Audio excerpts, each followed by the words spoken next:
சாந்தி. எல்லோரும் குஷியாக இருக்கிறீங்களா? நிறைய மதங்களில் தன்னுடைய உடலையே வர்த்திக்கிறாங்க. அதாவது நிறைய பேர் அவங்கவுங்க மதத்துக்கு பின்னாடி, குறிப்பாக இந்துக்களும் முஸ்லீம்களும் இதை அதிகமாக பண்ணுறாங்க. கிறிஸ்தவர்கள் இதை பண்ணுற மாதிரியே தெரில. என்ன அப்படின்னா, எதுக்கு எடுத்தாலும் அதுக்கு பின்னாடி ஒரு சயின்டிஃபிக் காரணம் இருக்குது, அறிவியல் பூர்வமான ஒரு காரணம் இருக்குது அப்படின்ட்டு. வருஷத்துக்கு ஒரு மாதம் நோன்பு இருக்கிறது, ரமலான் மாத நோன்பு, அதுக்கு பின்னாடி ஏதோ ஒரு சயின்டிஃபிக் காரணம் இருக்குது. சுன்னத்து செஞ்சால் அதுக்கு ஒரு சயின்டிஃபிக் காரணம் இருக்குது. அதேமாரி இந்துக்கள் வாசலுக்கு சாணம் தெளித்தா அதுக்கு ஒரு காரணம் இருக்குது, காது குத்துனா அதுக்கு ஒரு காரணம் இருக்குது, அப்படி இப்படின்னு சொல்கிறாங்க. அப்போ அறிவியல் தான் ஆன்மீகமா? அப்படி எடுத்துகிட்டு போயிடுது இல்லையா? அதாவது ஆன்மீகத்துடைய அர்த்தத்தையே அப்படியே உல்ட்டாவாக மாற்றிடுது.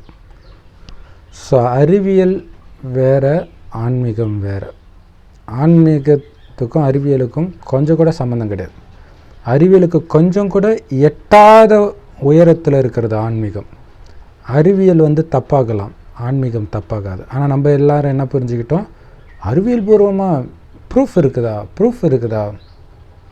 அறிவியல் ஒன்றும் 100% உண்மை கிடையாது. பார்த்திங்கன்னா நம்ம அதாவது ஒரு 80% ஃபெயிலியருக்கு பிறகு தான் 20% தான் உண்மையே இருக்கும். அந்த 20%ல் வர கண்டுபிடிப்புகளை வச்சுக்கிட்டு நம்ம அறிவியல் 100% கரெக்ட் அப்படின்னு நம்ம நினச்சிக்கிறோம். அப்படி கிடையாது. ஆக்சுவலாக இன்னுமே கம்மியாக இருக்கும் சக்ஸஸ் ரேட் அறிவியலில். ஸோ அதில் நம்ம ஃபுல்லாக நம்புகிற ஒரு விஷயம் கூட பார்த்திங்கன்னா ஒரு டைமில் அது தப்பு அப்படின்ட்டு இன்னொருத்தவங்க ப்ரூவ் பண்ணுவாங்க. சிலது ப்ரூவ் பண்ணாமலே கூட இருக்கும். சரி, ஆனால் ஆன்மீகம் அப்படி கிடையாது. அதை ப்ரூவ் பண்ணவே முடியாது, ஆனால் அது 100% உண்மை. ஏதோ ஒரு உண்மை இருக்கும், அது என்னன்னு முடிஞ்சால் கண்டுபிடிக்கலாம். ஆனால் அறிவியலை தள்ளி வச்சிடணும். அறிவியலுக்கும் அதுக்கும் சத்தியமாக சம்மந்தம் கிடையாது. சரி, இப்போ அந்த மாதிரி ஒரு விஷயம் பார்க்க போகிறோம். என்ன அப்படின்னா, தன்னுடைய உடலை பயங்கரமாக வர்த்திக்கிறது. ஆக்சுவலாக கிறிஸ்தவ மதத்துலேயும் இருக்குது, ஆனால் நம்ம நாட்டில் இல்லை. இயேசு பிறந்த நாட்டில் இப்போவும் அவர் சிலுவையில் அறைந்த நாளில் தங்களை சிலுவையில் அரைஞ்சிக்குவாங்களாம். ஸோ அது ரொம்ப கொடுமை இல்லையா? ஸோ மற்ற எல்லாத்தையும் விட அது ரொம்பவே வலியை தாங்கக்கூடிய விஷயம்னு நினைக்கிறேன். அதேமாரி இந்துக்கள் நெருப்பில் நடக்கிறாங்க, அடகு குத்துறாங்க. இதுக்கெல்லாம் என்ன நன்மை இருக்க போகுது? சயின்டிஃபிக்கலாக எந்த நன்மையும் கிடையாது. அதேமாரி முஸ்லீம்கள் எச்சில் கூட விழுங்காமல் இருக்கிறாங்க. அதில் என்ன நன்மை இருந்துட போகுது? சயின்டிஃபிக்காக எதுவுமே சத்தியமாக இருக்காது இல்லையா? ஏன்னா சயின்ஸ் இதுக்கு ஃபுல்லாகவே எதிராக தான் இருக்கும். இது தப்பு, இப்படி இருக்கக்கூடாது, உங்களை நீங்கள் சித்திரவதை பண்ணிக்கக்கூடாது, இதனால் உங்களுடைய செல்ஸ் எல்லாம் டீகே ஆகிடும், அல்சர் வந்துடும், இப்படி தான் சொல்லும் சயின்ஸு. எச்சிலில் தான் நிறைய என்சைம்ஸ் இருக்குது, டைஜஸ்டிவ் என்சைம்ஸ், அது துப்பவே கூடாது. அதுவும் காலையில் விடியறதுக்கு முன்னாடியே வேறு சாப்பிட்டீங்க, ஆனால் எச்செல்லாம் துப்பிட்டிங்கன்னா எப்படி ஜீரணமாகும்? இப்படி தான் யோசிக்கும் சயின்ஸ். ஸோ அதனால் இதுக்கு பின்னாடி எந்த விதமான அறிவியலும் கிடையாது. ஆனால் ஆன்மீகம் இருக்குது, மிகப்பெரிய ஆழமான ஆன்மீக ரகசியம் இருக்குது. என்ன அப்படின்னா, நீங்கள் இந்து புராணங்களில் பார்த்தீங்கன்னா, ஏதோ ஒரு பாவம் பண்ணுறாங்க அப்படின்னா என்ன பண்ணுவாங்கன்னா, அவர் ராஜாவாகவே இருந்தாலும் அந்த ராஜ்யத்தை அப்படியே வேறு யார் பொறுப்புலையோ கொடுத்துட்டு அப்படியே காட்டுக்கு போயிடுவார். காட்டுக்கு போய் கடுமையாக தவம் செய்வார் பல வருடம். அந்த பாவத்தை, அந்த செஞ்ச பாவத்தை அழிக்கிறதுக்காக அதுக்கு பிராயச்சித்தமாக பண்ணுவார். ஸோ இதுதான் உண்மையான ஆன்மீகம். இந்த விஷயம் இது ஒரு கற்பனை கதையாக புராணங்களில் இருக்கும். ஸோ ஏன்னா அது புராணம் வேறு, வரலாறு வேறு, அதை புரிஞ்சுக்கணும் நம்ம. வேதங்கள் வேறு, வரலாறு வேறு. நிறைய பேர் வேதங்கள்லாம் உண்மையில் நடந்தால் அதுக்கு பேர் வரலாறு, அதுக்கு பேர் வேதம் கிடையாது. ஸோ அப்படி தான் இயேசு கிறிஸ்து, நபி, இதெல்லாம் அதில் என்ன போட்டிருக்குதோ அது நிஜமாலே நடந்துச்சு போல இருக்குது. நிஜமாலே அவங்க நிறைய பேர் கொலை பண்ணாங்க போல இருக்கு, திட்டினாங்க போல இருக்குது அப்படின்னு நினச்சிக்கிறாங்க. அப்படி கிடையாது. ஆனால் ஒரு சில விஷயங்கள் உண்மையாக இருக்கும். உதாரணத்துக்கு அவர் சிலுவையில் அரைஞ்சது உண்மை, ஆனால் அதுக்கு முன்னாடி நிறைய விஷயங்கள் போட்டிருக்கோம். ஸோ அது நம்ம நிறைய வீடியோவில் போட்டிருக்கிறோம். இப்போ இந்து மத புராணத்தை யாராவது உண்மைன்னு சொல்லுவாங்களா? இல்லை, அப்படியே நெருப்பில் இருந்து ஒரு குழந்தை வந்துச்சு, யாராவது நம்புவாங்களா? இல்லையா? ஸோ அது எப்படி நம்ப முடியாது? அதே மாதிரி தான் குரான் பைபிளில் வந்து மண்ணிலிருந்து படைச்சார், அது மட்டும் எப்படி நம்ப முடியும்? இல்லை, அது இருந்திருக்கும். ஒரு பக்கம் அதுக்கு பின்னாடி அறிவியல் இதை தேடுவாங்க, இன்னொரு பக்கம் இது இருந்திருக்கும் அப்படின்வாங்க. இருந்திருக்கும், இன்னும் கண்டுபிடிக்கல, சயின்ஸ் ஒரு காலத்தில் கண்டுபிடிக்குமா அப்படி வெயிட் பண்ணிட்டு இருப்பாங்க. சரி சரி, இதுக்கு பின்னாடி ஆனால் நான் சொன்ன பற்றியா, ஒரு ஒரு ஒரு பாவம் பண்ணுறாங்கன்னா அவங்க வந்து போகிறாங்க, காட்டுக்கு போயிடுறாங்க. இது பார்த்திங்கன்னா நிறைய வரும் இந்த மாதிரி. குறிப்பாக மகாபாரதத்தில் பார்த்திங்கன்னா பாண்டவர்களுடைய அப்பா அவர் வந்து தன்னுடைய இரண்டாவது மனைவியை திருப்திப்படுத்துறதுக்காக அவள் ஆசைப்படுறாளே அப்படின்ட்டு ஒரு புலியை வேட்டையாடிட்டு வரேன்ட்டு போகிறார் சாப்பிடாம. அப்போ அந்த புலி ஓசை வர திசையை நோக்கி அம்பு விடுறார். ஆனால் அந்த இடத்துல ஒரு முனிவர் தன்னுடைய மனைவியோட காமத்தில் இருக்கிறார். ஸோ அந்த அம்பு பட்டு 2 பேருமே இறந்துடுறாங்க. இறக்கும்போது சாபம் வேறு விடுறாரு, நீ வந்து உன் மனைவியை கட்டி தழுவுணுன்னா செத்துடுவ. ஏன்னா நான் என் மனைவியை கட்டி தழுவும்போது நீ அம்பு விட்ட இல்லையா, ஸோ நீ கட்டி தழுவுணுன்னா செத்துடுவ அப்படின்னு சாபம் விட்டு அவர் செத்துடுவார். ஸோ அந்த சாபம் ஒரு பக்கம். இன்னொரு பக்கம் என்னென்னா, அந்த பாவம் பண்ணி இருக்கிறார் இல்லையா, ஸோ அதிலிருந்து விடுபடணும், பாவத்திலேருந்து விடுபடணும், சாபத்திலேருந்து இல்லை.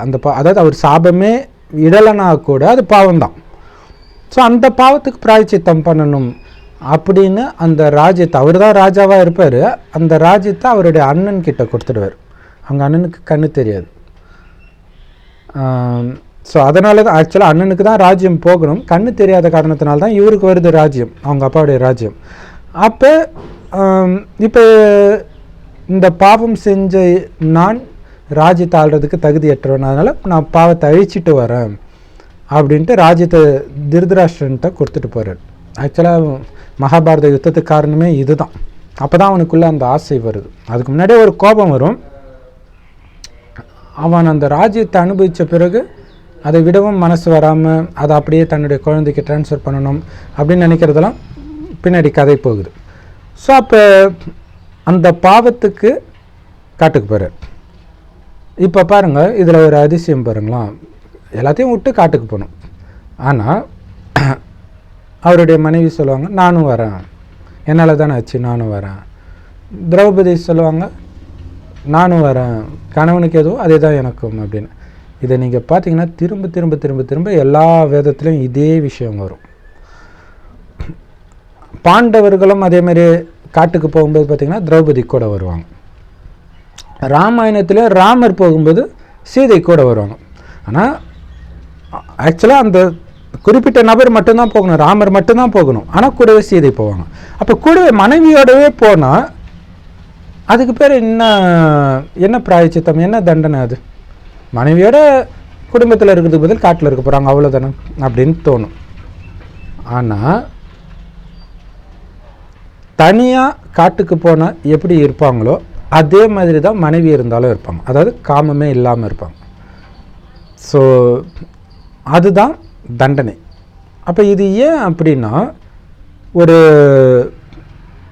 ராஜ்யம் ஆள்றது தப்பு கிடையாது, பட் அது ஒரு டைமில் ஏதோ ஒரு தவறான காரணங்கள்னால ஒரு தவறான குணம் வந்து மேலோங்க ஆரம்பிக்குது, அசுர குணம். அப்போ என்ன பிரச்சனை இங்கன்னா, அந்த மனைவி பேச்சு, இத்தனைக்கும் திரௌபதி சொல்லுவா, அந்த புலி உன்னை என்னம்மா பண்ணிச்சு, ஏமா அதை போய் கொல்ல சொல்கிற அப்படின்ட்டு. இருந்தாலும் அந்த 2வது மனைவி மாதுரி வந்து எனக்கு வேணும்னே இவர் போகிறார். அப்போ கம்முன்னு இருக்கிற ஒரு உயிரை கொல்றதே ஒரு முட்டாள்தனம். அந்த முட்டாள்தனத்தை பண்ணணுன்ற எண்ணம் இவருக்கு எப்படி வருது? அந்த 2வது மனைவியுடைய அழகில் மயங்கி அது ஒரு காம போதை, அதனால தான் அந்த எண்ணம் வருது. ஸோ அந்த போதை நீக்கணுன்றதுக்காக தான் காட்டுக்கு போகிறது, கடுமையாக தவம் பண்ணி அந்த குணத்தை எரிக்கணுன்ட்டு. இப்போ மனைவியோட போகிறாங்க அப்படின்னா அது ரொம்ப கஷ்டம் இல்லையா?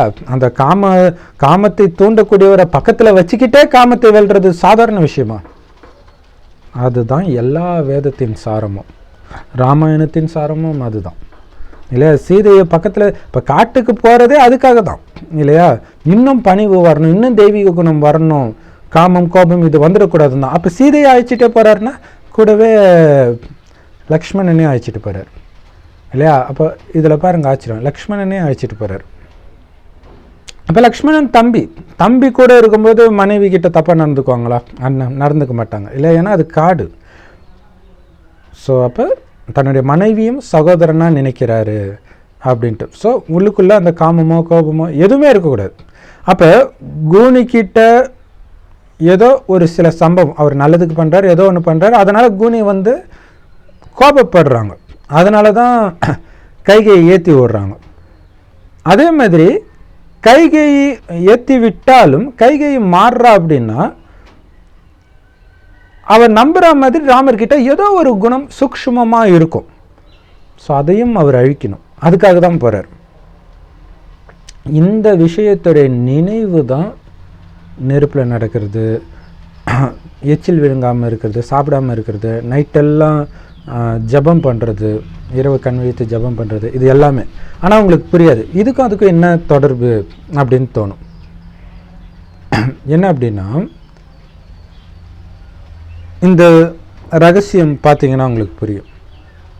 உண்மையிலே வந்து இந்த வேதங்களில் ராஜ்யத்தை இழக்கிறதுன்றது உண்மையிலே எந்த ராஜ்யம்னா சொர்க்க ராஜ்யம். சொர்க்கம் தான் சுகமான ராஜ்யம். இந்த பூமி தோன்றி 2500 வருடமாக இந்த பூமி சொர்க்கமாக தான் இருக்கும். அது பூமி எப்பயும் இருக்கும், பூமியில் நாம் தோன்றி 2500 வருஷம் சொர்க்கமாக இருக்கும். அது முடிஞ்சோடனே இந்த பூமி நரகமாயிடும். ஏன்னா சொர்க்கமாக இருக்கும் பொழுது நமக்கு இருந்த தெய்வீக குணங்கள் நரகமாக மாறும்போது போயிடும்.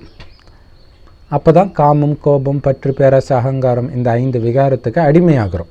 அதில் தான் பாவம் அதிகமாக சேரும். இப்போ பாவம் ரொம்ப ரொம்ப அதிகமாகிடுச்சு கலியுகத்துடைய இறுதியில். ஸோ இப்போ இறைவன் வந்து ஞானத்தை கொடுக்குறார். நிறைய பாவம் செஞ்சிட்டீங்க, இப்போ பிராயச்சித்தம் பண்ணணும். தண்டனையிலேருந்து தப்பிக்கணும் அப்படின்னா அதுக்கு நீங்கள் ஏதாவது பண்ணணும். என்ன பண்ணணும் அப்படின்னா, இறைவன் வந்து தண்டனை கொடுக்குற விரும்பலை. ஆனால் நீங்கள் பண்ண தப்புக்கு தண்டனை தான் கிடைக்கணும். ஆனால் உங்களை தண்டனையிலேருந்து காப்பாற்றுறதுக்கு தான் இறைவன் வரார்.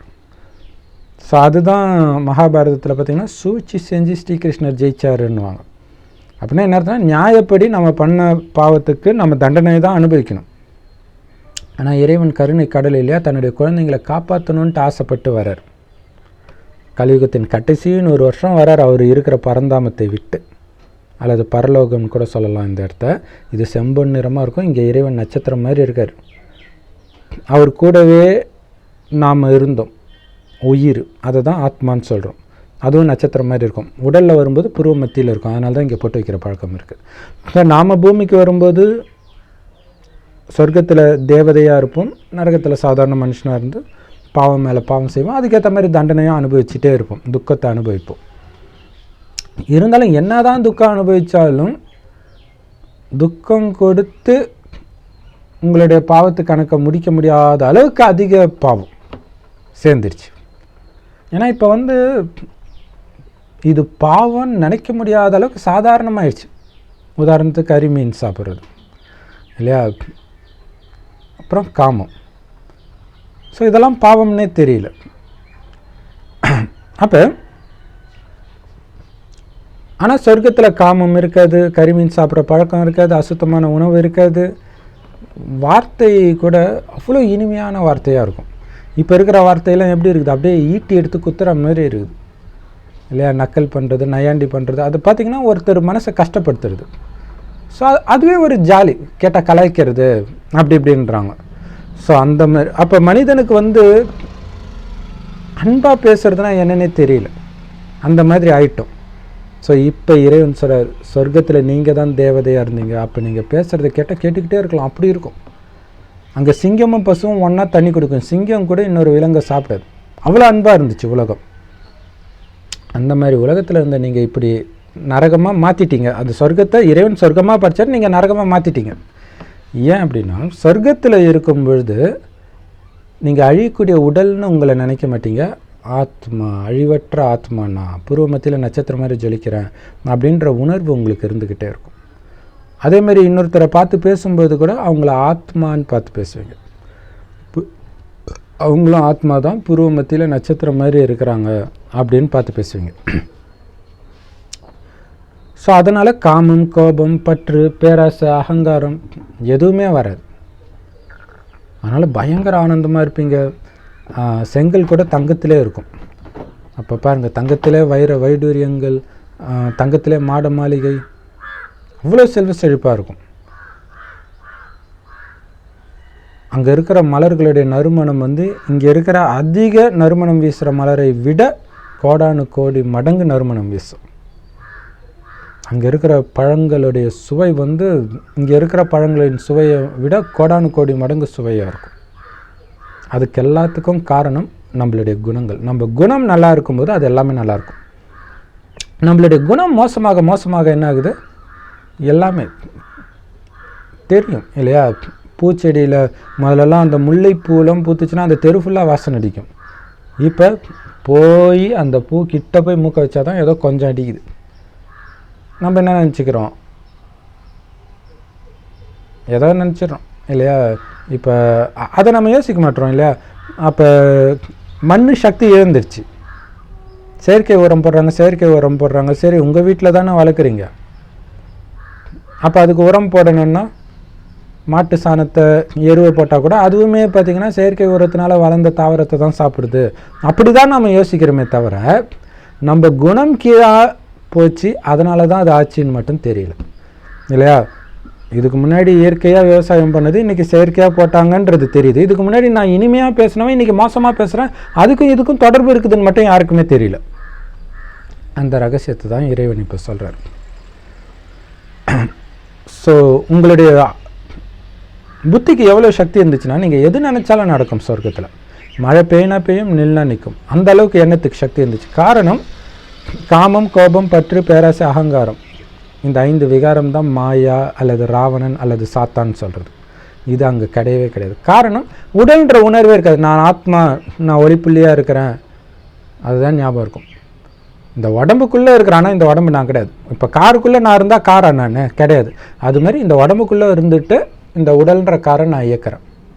அது மாதிரி எதிர இருக்கிறவங்களும் அது மாதிரி அந்த உடம்புக்குள்ளே இருக்கிற ஒரு ஆத்மா, ஒரு சின்ன நட்சத்திரம், அதுதான் பேசுது, அதுதான் பார்க்குது அப்படின்ற உணர்வு இயல்பாகவே அவங்களுக்கு இருக்கும். அப்போ ஆத்மாவை பார்த்து பேசும்போது காமம் வராது, கோபம் வராது, பற்று வராது. ஏன்னா ஆத்மா எப்பவுமே இருக்கும்னு தெரியும். பேராசை வராது, அகங்காரம் வராது. ஏன்னா எல்லாருக்கிட்டையும் எல்லாமே இருக்கும். ஸோ மீண்டும் அந்த நிலையை அடையணும். ஆனால் நரகத்தில் என்ன ஆயிடுச்சுன்னா, சொர்க்கம் முடிஞ்சு நரகம் வரும்போது நான் ஆத்மான்றதை மறந்து உடல்னு நினைக்க ஆரம்பிக்கிறோம். அப்போ தான் துக்கம் மேலோங்குது. ஏன்னா உடல்னு நினைக்கும்போது தான் காமம் வருது, கோபம் வருது இல்லையா? காமம் வருதுனாலே அந்த பொண்ணு அழகாக இருக்கிற, அவளை என்னுடையவளை ஆக்கிக்கணும், அப்புறம் இன்னொரு பொண்ணு அவளையும் என்னுடையவளை ஆக்கிக்கணும், இப்படியே போகும். அப்போ அந்த பொண்ணை திருப்திப்படுத்தணும், அப்போ அந்த பொண்ணுக்காக சொத்து சேர்க்கணும். அப்போ பேராசை வருது, பற்று, அகங்காரம் எல்லாமே வருது உடல்னு நினைக்கிறதுனால. ஆனால் அதுக்கு முன்னாடி குழந்தை பிறந்தாலும் ஒரு ஆத்மா வந்திருக்கு, எங்கே இருந்தோ இங்கே இருக்கிற வரைக்கும் இருக்கும், அப்புறம் போயிடும். அந்த உணர்விலே தான் எப்போவுமே இருப்பாங்க. அதனால் பற்று இருக்காது.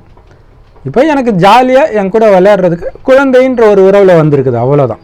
மனைவின்ற ஒரு உறவில் வந்திருக்கு, அவ்வளோதான். பட்டு என்னுடைய இது பிடிச்சி வச்சுக்கணும் அந்த உணர்வு இருக்காது. ஆனால் அந்த உணர்வு இப்போ இருக்கிறதுனால தான் இறந்துட்டா தாங்க முடியல, மென்டல் ஆகிடுறாங்க. சரி, இப்போ கடைசின்னு ஒரு வருஷம் இறைவன் சொல்கிறாரு, மீண்டும் சொர்க்கம் வரப்போகுது. ஏன்னா இது காலச்சக்கரம். சொர்க்கம் முடிஞ்சால் நரகம் வரும், நரகம் முடிஞ்சால் சொர்க்கம் வரும், இரவு முடிஞ்சால் பகல், பகல் முடிஞ்சால் இரவு வர மாதிரி. சொர்க்கம் நரகமாக்குறதுக்கு இறைவன் வருத்தலை, அது தானாகவே ஆகும். ஏன்னா செல்ஃபோன் சார்ஜ் தானாகவே குறையும். சார்ஜ் போட்டு தான் நம்ம ஏற்றணும். அது மாதிரி ஆத்மாவுக்கு சார்ஜ் போடுறதுக்கு இறைவன் கடைசின்னு ஒரு வருஷம் வரார் மேலேருந்து. அவரை தான் சிவன் சொல்கிறோம், அவருடைய பேர் தான் அல்லாஹ். கிறிஸ்தவர்கள் அவரை தான் பரமபிதான்றாங்க, கடவுள் ஒருத்தர் தான். அவர் நம்மளை மாதிரி பிறக்கிறதில்ல, ஒரு வயோதிகர் உடலில் இந்த ஞானத்தை சொல்கிறார். மீண்டும் சொர்க்கம் வரப்போகுது, நீங்கள் தான் சொர்க்கத்தில் இருந்தீங்க, ஸோ நீங்களே தான் மீண்டும் போகணும். காரணம் இந்த 5000 வருஷத்தில் என்ன நினச்சோ அதே தான் துல்லியமாக திரும்ப திரும்ப நடக்கும். அப்படின்னா 5000 வருஷம் முன்னாடி இதே நேரம் இதே வீடியோ பார்த்துருந்தா தான் இப்போ நீங்கள் பார்ப்பீங்க. அப்போ 5000 வருஷம் முன்னாடி நான் தான் தேவதையாக இருந்தேன்னா இப்போ மீண்டும் நான் தேவதை ஆகணும் இல்லை, ஸ்ரீநாராயணன் ஆகணும் இல்லை. ஸோ இதை நமக்கு ஞாபகப்படுத்துகிறார். நீங்கள் தான் இருந்தீங்க, நீங்கள் முயற்சி பண்ணி ஆகிட்டீங்க, இப்போவும் அதே மாதிரி பண்ணுங்க அப்படின்னு சொல்கிறார். ஸோ என்ன முயற்சி? ஒன்றுமே கிடையாது. உங்களுக்கு பிரச்சனையே ஆத்மான்றதை மறந்து உடம்புன்னு நினச்சிங்க பாருங்கள், அதுதான் பிரச்சனை. உங்களுடைய மிகப்பெரிய எதிரி இந்த உடம்பு தான். அந்த உடல் உணர்வை மறந்துடுங்க, உடல் நான்ன்ற உணர்வே மறந்துடுங்க.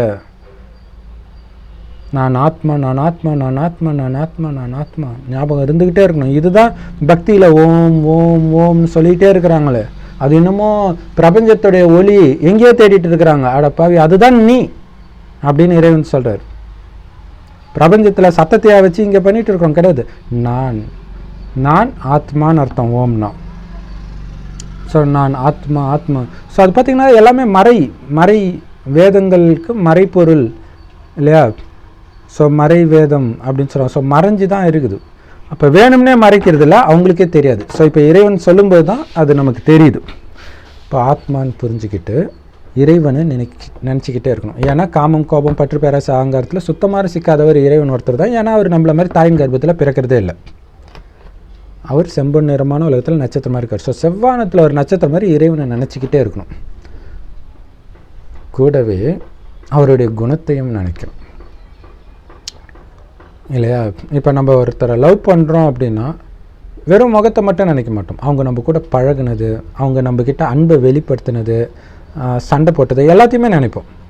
அதே மாதிரி இறைவனை வெறும் ஒளிப்புள்ளியாக நினச்சிங்கன்னா அது ஏதோ ஒரு உயிரற்ற பொருள் நினைக்கிற மாதிரி ஆகிடும். அப்போ எல்லாரும் மதத்தில் கல் சிலையை கும்பிட்றாங்களே அந்த மாதிரி ஆகிடும். அவர் உயிரோட்டமாக இருக்கிறார், அவருக்குன்னு குணங்கள் இருக்குது. நம்மள மாதிரி அவரும் ஒரு உயிர் தான். நாம் உடல் எடுக்கிறோம், அவர் உடல் எடுக்கலை, அவ்வளோதான். ஸோ அப்போ அவருடைய குணங்கள் தெரிஞ்சுக்கணுன்னா அவர் பேசுகிறத கேட்கணும். ஒருத்தர் பேசும்போது தான் அவருடைய குணங்கள் வெளிப்படும் இல்லையா. ஸோ அவர் பேசுகிறது தான் ஒவ்வொரு ராஜயோக தியான நிலையத்திலும் முரளி அப்படின்னு நடத்துவாங்க. ஸோ அது நீங்கள் யூடியூப்பில் கூட பிகே சரவணகுமார் தமிழ் முரளி அப்படின்னு சர்ச் பண்ணிங்கன்னா அதை பார்க்கலாம். கூடவே உங்களுக்கு வாட்ஸ்அப்பில் வேணும் அப்படின்னா நீங்கள் இந்த நம்பருக்கு மெசேஜ் கூட பண்ணலாம். +91 98 946 71743. அப்படி இல்லைனா யூடியூப்பில் பிகே சரவணகுமார் தமிழ் முரளி அப்படின்னு சர்ச் பண்ணுங்கள். ஸோ இதுதான் சொல்கிறார். உங்களை ஆத்மான்னு புரிஞ்சு பரமாத்மா நினச்சிட்டே இருங்க. இறைவன் கொடுக்குற ஞானத்தை தினம் தினம் கேட்டுக்கிட்டே இருங்க. கேட்டதை திரும்ப திரும்ப ஆசை போட்டுகிட்டே இருங்க. இதை தவிர வேறு எதையுமே புத்திக்குள்ளே விடாதீங்க. ஏன்னா 2500 வருஷம் சொர்க்கத்தில் எந்த பாவமும் பண்ணலாம், அடுத்த 2500 வருஷம் பாவம் பண்ணியிருக்கீங்க. இப்போ 2500 வருஷம் பண்ண பாவத்தை சில வருடங்களுக்குள்ளே இந்த ஒரே பிறவிலே நீங்கள் எரிச்சாகணும். இப்போ எவ்வளோ கடுமையாக முயற்சி பண்ணணும். ஸோ அதுக்காக தான் மற்ற விஷயங்கள் எதையுமே கேட்காதீங்க, பார்க்காதீங்க. ஏன்னா எல்லாமே உங்களை தப்பான வழியில் நடத்தக்கூடிய விஷயங்கள், உடல் உணர்வை தூண்டக்கூடிய விஷயங்கள், காமம், கோபம், பற்று, பேராசை, அகங்காரத்தை தூண்டக்கூடிய விஷயங்கள் தான் எல்லா இடத்துலையும் நடக்கும் இல்லையா. புதுசாக அர்த்தம் தானே, நான் பொண்ணு கல்யாணம் பண்ணி கொடுக்கலையா, யாராவது லவ் பண்ணுறியா, இப்படி தான் பேசிகிட்டு இருப்பாங்க. எல்லாமே மீண்டும் மீண்டும் இந்த விகாரத்துக்கு துக்கத்தின் வழியை நோக்கி உங்களை பிடிச்சி தள்ளுற மாதிரி இருக்கும். நியூஸ் பேப்பர் எடுத்து பார்த்தீங்கன்னா இங்கே கொலை, இங்கே கற்பழிப்பு, இங்கே கள்ள தொடர்பு, இதை பார்த்துக்கிட்டே இருந்தால் உங்கள் புத்தி என்ன ஆகும்? அதை நோக்கி தான் உங்கள் புத்தியும் போகும். ஸோ அதனால் அதை ஃபுல்லாக கட் பண்ணுங்கள். இறைவன் சொல்கிறத மட்டும் கேளுங்க, அந்த முரளி மட்டும் கேளுங்க. அதை மட்டுமே மனசில் நிரப்பிக்கிட்டே இருக்கணும். மற்றபடி இந்த கலியுகம் அழியத்தான் போகுது, இதில் இல்லை. யார் மேலேயும் பற்று வைக்காமல் புத்தியை இறைவன்கிட்ட இணைக்கணும். அது ஒரு வினாடியில் நடக்காது. பட் இறைவனோட அன்பு வைக்கும்போது தானாகவே இங்கே இருக்கிற பற்று போயிடும். ஏன்னா பற்று தான் உங்களுக்கு வலியை கொடுக்குது. இந்த ஞானத்தை கொடுக்குற இறைவன் கரெக்டாக சொல்லணும்னா இந்த விஷயம்தான் மகாபாரதம், ராமாயணம், முஸ்லீம்கள் நோன்பு, இந்துக்கள் நெருப்பில் நடக்கிறது எல்லாமே புரியல இல்லையா. என்னென்னா ஆத்மான்ற மறந்து உடல்னு நினச்சதுனால தானே பிரச்சனை. அந்த உடல் நான் கிடையாது அப்படின்ற வைராக்கியம் வர வைக்கிறதுக்காக தான் நெருப்பில் நடக்கிறாங்க. நெருப்பில் நடக்குன்னா சாதாரண விஷயமா? அப்போ இறைவனை நினச்சி நான் அந்த உடலை மறக்கிறேன் அப்படின்னு நினைக்கிறாங்க. அதே மாதிரி முஸ்லீம் சகோதரர்கள் எச்சில் கூட விழுங்காமல் இருக்கிறாங்க. ஏன்னா அதுவும் ஒரு உடல் உணர்வு இல்லையா. அது பார்த்திங்கன்னா அன்கான்ஷியஸாக நடக்கிறது. நீங்கள் எச்சில் விழுங்குறீங்கன்ற விஷயமே எச்சில் விழுங்கக்கூடாதுன்னு நோன்பு இருக்கும்போது தான் தெரியும். மற்ற நேரம் ஏதாவது தெரியுதா? நம்ம எச்சில் விழுங்கிட்டா இருக்கிறோம், விழுங்குறோமானே தெரியல இல்லையா. ஆனால் விழுங்கக்கூடாதுன்னு போது தான் அது சுரக்க ஆரம்பிக்கும். துப்பிகிட்டே இருப்போம். இப்போ பாருங்கள். ஸோ அப்போ என்னென்னா அது ஒன்று நாக்குக்கு அடிமை இல்லையா? அப்போ விலங்குகளெல்லாம் அடித்து சாப்பிட்றாங்க. ஸோ விலங்குகள்லாம் அடித்து சாப்பிட்றதுனால தான் நம்ம நிலைமை இப்படியாச்சு. அந்த நாக்கை கண்ட்ரோல் பண்ணணும் அப்படிங்கிறது. ஆனால் இந்த ரகசியம் அவங்களுக்கு தெரியாதனால பாவம் விலங்கை சாப்பிட்டுட்டே நோன்பு இருக்கிறாங்க. ஸோ இந்த உண்மை தெரிஞ்சிச்சுன்னா கண்டிப்பாக மாறுவாங்க. சரி, அதுதான். அதே மாதிரி தான் சிலுவையில் தன்னையே அரைஞ்சிக்கிறது. ஆனால் இப்போ ஒன்று தோணும், இவ்வளோ கஷ்டப்படணுமா? இறைவன் சொல்கிறார், நான் அவங்கள கஷ்டப்பட சொன்னேன், நான் அவங்கள பட்டினி கிடக்க சொன்னேன், நான் அவங்கள நெருப்பில் நடக்க சொன்னேன், நான் அவங்கள எச்சில் கூட விழுங்கக்கூடாதுன்னு சொன்னேன். வேதங்களை எழுதுனது மனிதர்கள், மதங்களை உருவாக்குனதே மனிதர்கள் தான். எதுவுமே இறைவனுடைய வழி கிடையாது. இறைவன் இப்போ தான் வரார். இது வரைக்கும் வந்த நபி, கிறிஸ்து, புத்தர் எல்லாமே மதத்தை உருவாக்க வந்தாங்க. மதங்கள் எல்லாமே நரகத்தில் உருவாகுது. நரகத்தில் வாழறதுக்காக அவங்க கற்றுக் கொடுத்தாங்க. சொர்க்கத்தில் வாழறதுக்கான வழி இறைவன் சொர்க்கம் உருவாகிறதுக்கு முன்னாடி வந்து கற்றுக் கொடுக்குறாரு. இப்போ அந்த இறைவன் இறுதியில் வர்றது தான் எல்லா மதத்துடைய சாரம். ஆனால் இறைவன் யாருன்னு தெரியாதனால கன்ஃபியூஸ் ஆகி இயேசு வருவார், கிருஷ்ணர் வருவார் அப்படின்னு நம்பி ஏமாந்துட்டு இருக்கிறாங்க. கடவுள் வந்துட்டார், ஞானத்தை கொடுத்துட்டு இருக்கிறார். இன்னும் கேட்டால் கடவுள் கிளம்புற டைம் வந்துடுச்சு, அதாவது உலக அழிவு டைம் வந்துடுச்சு. ஸோ அது கிட்ட வந்தது. இவ்வளவு சுனாமி வந்தும் நீங்கள் எழுந்திரிக்கலைன்னா, உலகப்போர் எந்த நேரம் வேணாலும் வரும்னு அந்த எச்சரிக்கை கொடுத்து எழுந்திரிக்கலைன்னா என்ன பண்ணுறது? ஆனால் கண்டிப்பாக எழுந்திரிப்போம். இந்த ஞானம் கொஞ்சம் உள்ளே போயிடுச்சுனாலும் அந்த மாதிரி ஒரு நிலைமை வரும்போது டக்குன்னு யோசிப்போம், ஆமாம் நம்ம கேட்டுமே, இது உண்மைதான். சரி, இறைவனை நினச்சாதான் பாவம் ஏறிமா சார், நம்ம நினச்சி தான் பார்ப்போன்ட்டு கடைசியில் யாருமே இல்லாத நிலையில் யோசிப்பீங்க. யாருமே இல்லை, உலகத்தில் யாருமே இல்லை, உங்கள் சொந்தக்காரங்க இல்லை, யாருமே இல்லை. இந்த உயிர் பிரிஞ்சா போதும்னு நினைக்கிறேன். உங்கள் ஊரில் யாரும் இல்லை. எப்படி இருக்கும்? பயமாக இருக்காது? நிறைய இங்கிலீஷ் படம் அப்போகலிப்ஸ்னு எடுப்பாங்க. அந்த உலக அழிவில் கொஞ்சம் தப்பிச்சிருந்தாங்கன்னா அவங்க நிலைமை என்ன ஆகும்ன்ட்டு. அதுதான் தண்டனை.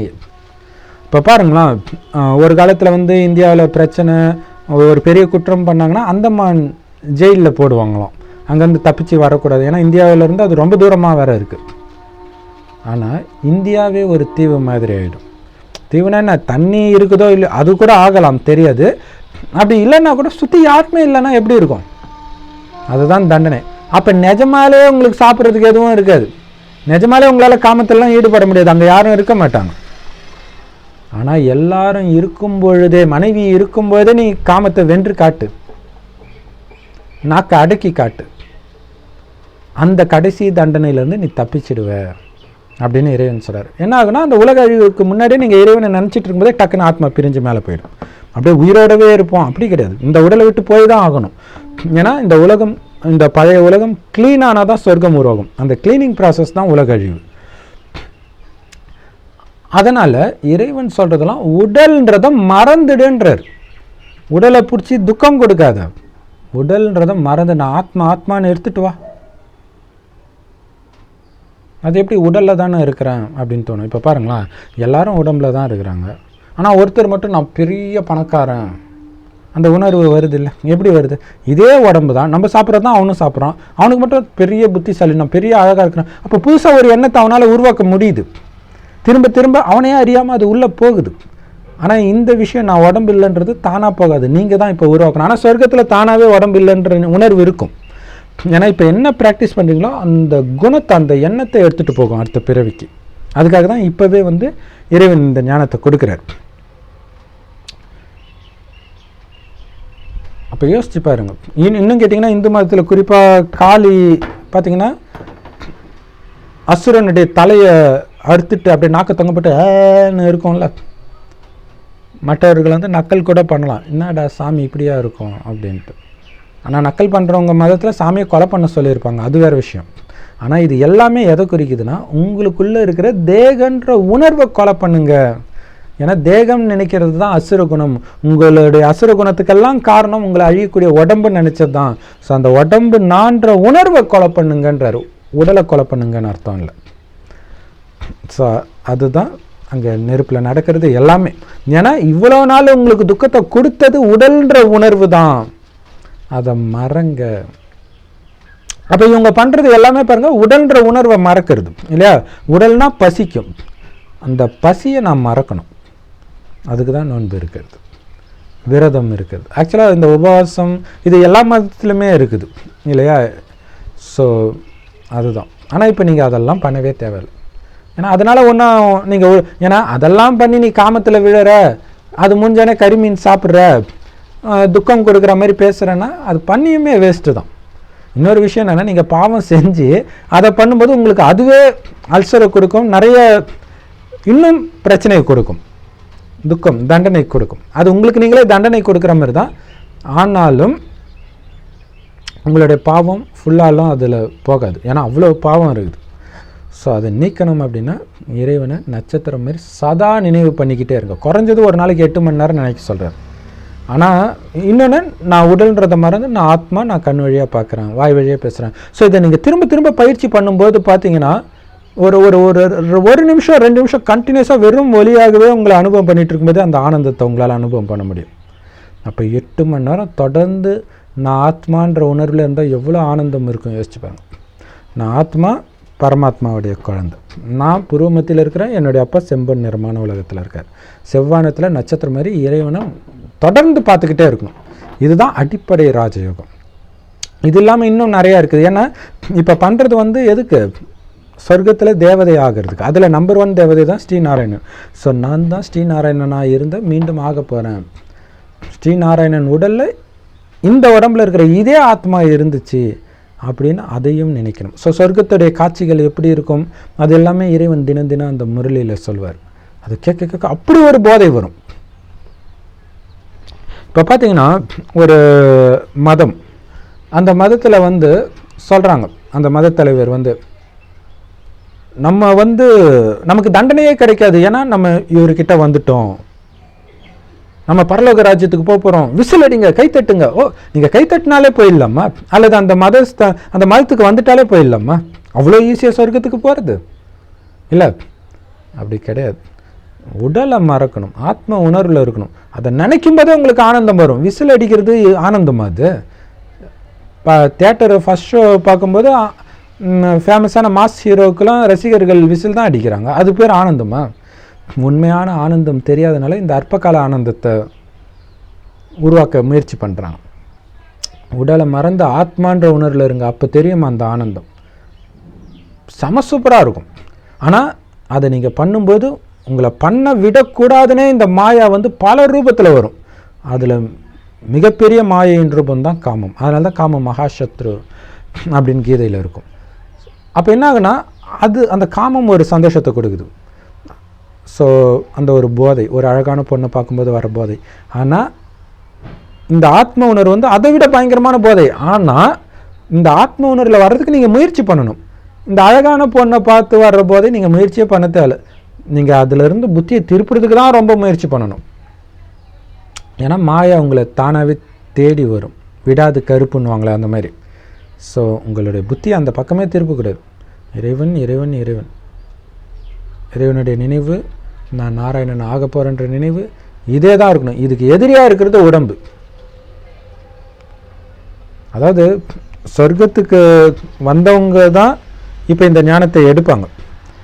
ஸோ ஆரம்பத்திலே வந்தவங்க சீக்கிரமாக, அதாவது முதல்ல இந்த பூமிக்கு வந்தவங்க முதல்ல போயிடுவாங்க. கொஞ்சம் லேட்டாக வராங்க. இப்போ மற்ற மதத்துக்காரங்களாம் பார்த்திங்கன்னா நரகத்தில் தான் மதமே வருது, அதுக்கப்புறம் தான் அந்த மதத்துக்காரங்களே வருவாங்க. அப்போ என்ன ஆகுன்னா, அவங்க லேட்டாக வந்ததுனால லேட்டாக தான் போவாங்க. அப்போ என்ன ஆகும், நிறைய தண்டனை அனுபவிச்சுட்டு போவாங்க. ஏன்னா அவங்க இந்த ஞானத்தையும் ஏற்றுக்க மாட்டாங்க. தேவதை தர்மத்தை சார்ந்தவங்க தான் ஏற்றுக்குவாங்க. இப்போ தேவதை தர்மத்தை சார்ந்தவங்க இந்து மதத்துலையும் இருக்கிறாங்க, எல்லா மதத்துலையும் இருக்கிறாங்க. ஸோ இந்த ஞானம் உங்களுக்கு புரிஞ்சிடுச்சுனாலே நீங்கள் தேவதா தர்மத்தை சார்ந்தவங்க தான். நீங்கள் உடனே உங்கள் ஃப்ரெண்ட்ஸு எல்லாருக்கிட்டையும் சொல்லுங்கள். ஆனால் அவங்க ஏற்றுக்கலைன்றதுக்காக எனக்கு தனியாக எப்படி இருக்குதுன்ட்டு போயிட்டீங்கன்னா உங்களுக்கு தான் நஷ்டம். ஏன்னா கோடியில் ஒருத்தருக்கு தான் இந்த ஞானம் புரியும். ஸோ கோடியில் ஒருத்தருக்கு தான் இந்த பாக்கியம் கிடைக்கும். அதனால் இதை இழந்துடாதீங்க. இறைவன் நினைவில் இருங்க. உடம்பை அதுக்கு பேர் என்னது, துன்பப்படுத்த தேவையில்லை.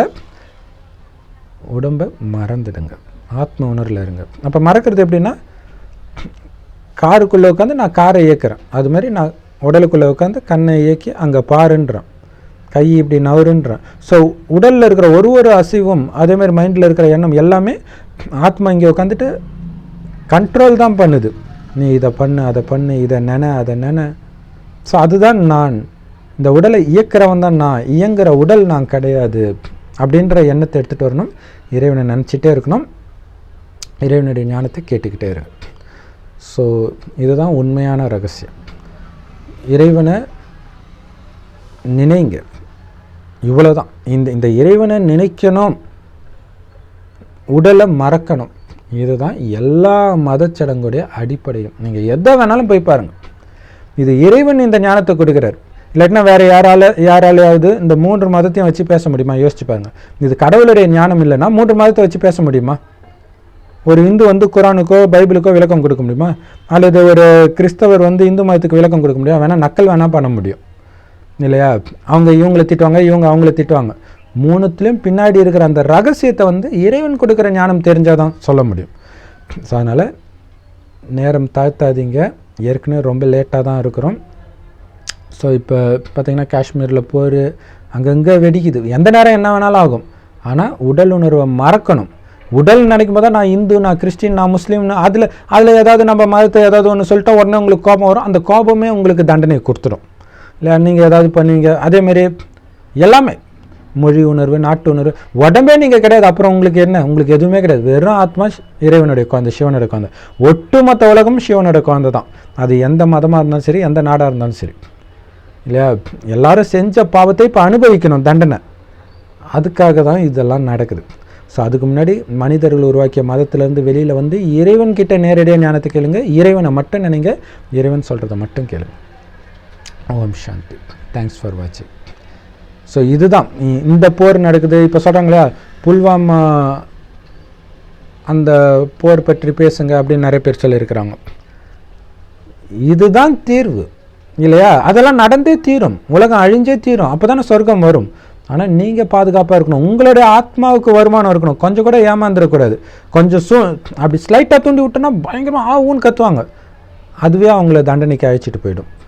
ஸோ எல்லாரும் சகோதரர்கள் தான், நடக்கிறது எல்லாம் கரெக்டாக தான் நடக்குது. யார் யார் என்னென்ன பாவம் செஞ்சுருக்கிறாங்களோ அதுக்கானது கணக்கு இப்போ தீர்க்கப்படும். ஸோ அதுதான் நடந்துகிட்டு இருக்குது. நம்ம சதா சிவன்கிட்ட புத்தியை இணைங்க, இந்த ஞானத்தை மட்டும் எல்லார்ட்டையும் கொடுங்க. ஏற்றுக்கிறது ஏற்றுக்கிறது அவங்களுடைய அதிர்ஷ்டம். ஓம் சாந்தி. தேங்க்ஸ் ஃபார் வாட்சிங்.